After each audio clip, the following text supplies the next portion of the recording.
Report की इस वक्त की अहम खबर के साथ, जो कि बिहार से है। ये रिपोर्ट बिहार के एक ऐसे गांव की खबर आपको बता रहे हैं जहां गली गली में गोलियां बनती हैं, अवैध असलहे बनते हैं।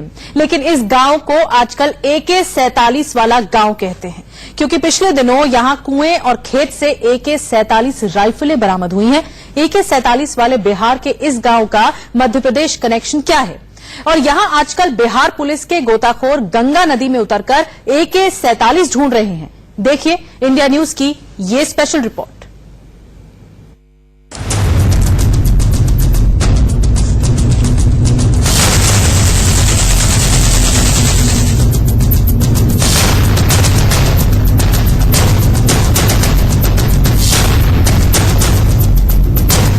क्या आपने कभी ऐसा गांव देखा है जहां AK-47 की खेती होती है? क्या आपने उस गांव के बारे में सुना है जहां कुआं AK-47 उगलता है? अगर नहीं तो आज हम आपको हिंदुस्तान के उसी गांव की कहानी दिखाने जा रहे हैं जहां की गली, मोहल्ले और चौराहे पर वैसे तो सब कुछ सामान्य दिखता है, लेकिन इसके पीछे मौत का वो शोर छिपा है जो इस गांव से दूर, बहुत दूर, कहीं किसी और शहर में सुनाई देता है। हम बात कर रहे हैं बिहार के उस गांव की जिसे अवैध असलहों की सबसे बड़ी फैक्ट्री कहा जाता है। मुंगेर जिले के इस गांव का नाम है बरदह। यहां गली गली में गोलियां बनती हैं, घर घर में अवैध हथियार बनते हैं। लेकिन आजकल ये गांव इसलिए चर्चा में है क्योंकि यहां खेत और कुएं से AK-47 राइफलें निकल रही हैं। वर्धा गांव में खेतों में फसल की जगह AK-47, कुओं में पानी की जगह AK-47, और अब पुलिस की मशक्कत इस नहर में ढूंढने की। बताया जा रहा है कि बड़ा खेप AK-47 का, उसकी मैगजीन्स का, उसे कहीं न कहीं छिपाया गया है। पुलिस को अब तक 20 AK-47 मिल चुका है और तकरीबन 50 AK-47 की तलाश अब भी जारी है। इस गांव का सच क्या है और इस गांव में खेत और कुएं से क्यों निकल रही हैं AK-47 राइफलें? ये समझने से पहले आपको उस राइफल की तस्वीरें दिखाते हैं जब पुलिस ने दुनिया की सबसे खतरनाक राइफल माने जाने वाली AK-47 राइफलों का जखीरा यहां से बरामद किया। देखिए, ये मुंगेर के बरदह गांव का वही खेत है जहां पुलिस की टीम AK-47 राइफलों की तलाश में पहुंची थी। पुलिस को सीक्रेट सूचना मिली थी कि यहां पर AK-47 राइफलों का अवैध कारोबार चल रहा है और बाहर से लाई गई AK-47 राइफलों को यहां खेत और कुएं में छिपा कर रखा गया है। बस इसी के बाद पुलिस ने बरदह गांव में पूरे दल बल के साथ छापा मारा तो जो तस्वीर सामने आई उसे देखकर पुलिस वालों के भी होश उड़ गए।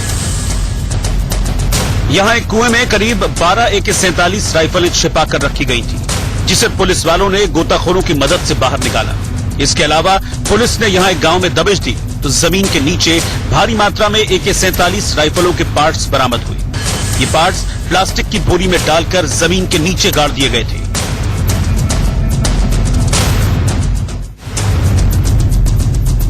ये सारी AK-47 राइफलें और उनके पार्ट्स असली हैं, जिससे पुलिस इस बात का शक जाहिर कर रही है कि इस गांव में सिर्फ AK-47 राइफलों का कारोबार नहीं चल रहा था, बल्कि इनकी रिपेयरिंग भी होती थी। सवाल यह है कि जिन AK-47 राइफलों का इस्तेमाल सिर्फ सुरक्षा बलों के लोग करते हैं, तो वो इन हथियार तस्करों के पास पहुंची कैसे? पुलिस ने तफ्तीश की तो इसका कनेक्शन मध्य प्रदेश के जबलपुर से जाकर जुड़ा।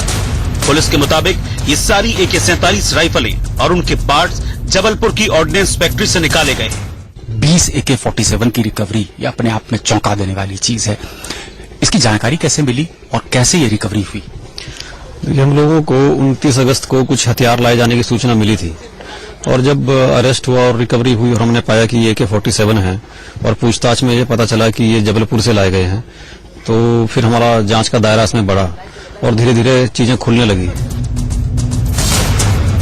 इस बात का खुलासा तब हुआ जब पुलिस ने 29 अगस्त को मुंगेर के जमालपुर से इमरान नाम के एक शख्स को गिरफ्तार किया और इसमें कई और लोग शामिल हैं। लेकिन जबलपुर से इन्हें यह हथियार भेजने वाला शख्स सेना से रिटायर हुआ एक शख्स है जिसका नाम है पुरुषोत्तम लाल रजक। 506 आर्मी बेस वर्कशॉप में सेना के आर्मरर के पद पर पोस्टिंग के दौरान AK-47 राइफलों को सुधारने का काम करता था। इस दौरान वो कई राइफलों और उनके पार्ट्स को बेकार बताकर कबाड़ के तौर पर बिकवा देता था और फिर उन्हीं को दूसरे शहरों में सप्लाई करता था। इसी तरह से उसने मुंगेर के हथियार तस्करों को AK-47 राइफलें और उनके पार्ट्स बेचे थे। लेकिन इस मामले का खुलासा होने के बाद अब वो पुलिस की गिरफ्त में है। जो वहां से हथियारों को चोरी करके स्मगलिंग करके लाया जा रहा था, वो मेन किंग पिन सब अरेस्ट हो चुके हैं। लेकिन आगे उन्होंने जिन लोगों को हथियार सप्लाई किए हैं, उन लोगों की गिरफ्तारी अभी बाकी है। पिछले कुछ सालों में जबलपुर से करीब 70 AK-47 राइफलें और उनके पार्ट्स अवैध तरीके से बेचे गए। लेकिन मुंगेर से बिहार पुलिस ने सिर्फ 20 राइफलें बरामद की है, यानी 50 राइफल कहां गई ये किसी को नहीं मालूम।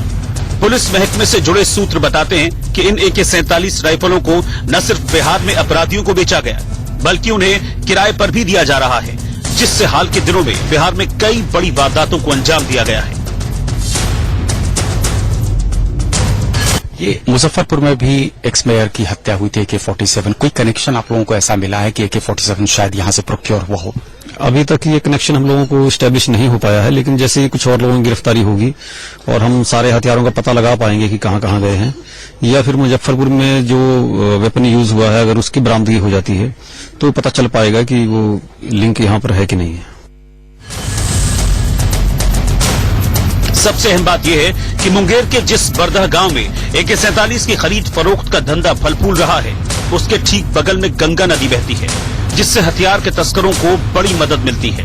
क्योंकि जब भी पुलिस यहां छापा मारने आती है, उसकी भनक लगते ही ये हथियार तस्कर भागकर दूसरे जिलों में पहुंच जाते हैं और कई बार इसी रास्ते हथियारों की तस्करी भी की जाती है। इस वक्त हम मुंगेर के वर्धा गांव में गंगा के ठीक किनारे हैं। आपको ये जगह बिल्कुल पिकनिक स्पॉट दिख रहा होगा, लेकिन यकीन मानिए ये जगह बेहद खतरनाक है। हम आपको समझाना चाहते हैं, ये वर्धा गांव है इस तरफ, और वर्धा गांव को ठीक छूते हुए गंगा बहती है। और यही वर्धा गांव है जो 80 के दशक से जबरदस्त तरीके से पूरे भारतवर्ष में इलीगल हथियार सप्लाई करने का सबसे बड़ा सेंटर बना। दरअसल इस गंगा से इन लोगों को काफी आसानी हो जाती है। जब भी पुलिस की दबिश होती है, ये हथियार जो अर्धनिर्मित या निर्मित हथियार होते हैं, गंगा के पानी में डालकर और गंगा की दूसरी तरफ आराम से निकल जाते हैं। दूसरी तरफ दूसरा थाना लगता है और पुलिस हाथ पे हाथ धरे बैठ जाती है, कुछ नहीं कर पाती। लेकिन पुलिस इस बार एक्शन में है और उसके निशाने पर अपराधी ही नहीं, कुछ सफेद पोश भी हैं जो AK-47 रखना स्टेटस सिंबल मानते हैं।